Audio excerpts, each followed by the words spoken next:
Hey guys, welcome back to the channel. Got a 2013 Toyota Sequoia. So any of the generation 2, let's replace the cabin air filter.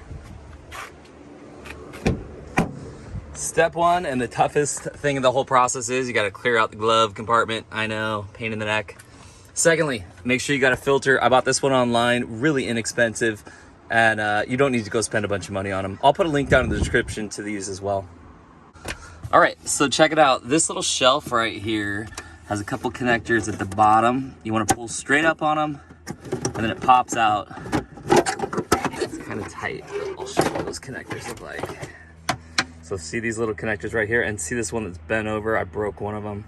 So pull it straight up and just kind of pops out. There's a couple holes down there, and that's what it pops out of. So this says slide up and remove, and I have this little spoon that actually works pretty good here so I don't mar things up. And just kind of pop out like that. Maybe get it from the side a little bit. Okay, so I've got this guy off here. It took a little bit of playing with. You can see it's got these 3 tabs on the bottom, and then this part on the side over here kind of slides into these holes. So your side slide up and then kind of pop out the bottom right, and it'll sort of pop its way out. And then there's one more cover. So this tab right here we're gonna push in. This tab over here we're gonna push in. Push and just kind of pull. There we go. All right, let's see what kind of shape we're in. Yow. That is why you change the cabin air filter. So this is filtering out the air that is actually going into the vehicle. So that's what you're breathing. So let's get rid of that. Let's get this one here, and we can double check, same size. This one's gonna go in.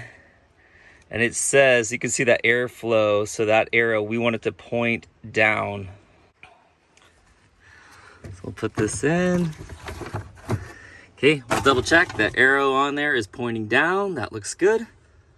This little cover goes on next, and you can see this one says up right here, so you know which way is up. But that's just for this cover. Again, the filter, you want it pointing down. Make sure that those get depressed. Looks good. And then we'll put in this final cover right here. Again, this one's gonna kind of slide from the side. And it just sort of pops in and pulls down a little bit. Easy as that, my friends. There you go. All right, like I said, I'll put some links in the description down to these filters, but it's pretty dang easy. The actual project took me about 4 minutes to do the actual filter. Probably took me about 10 minutes to clean out the glove box. Easy as that. We'll see you next time. Bye for now.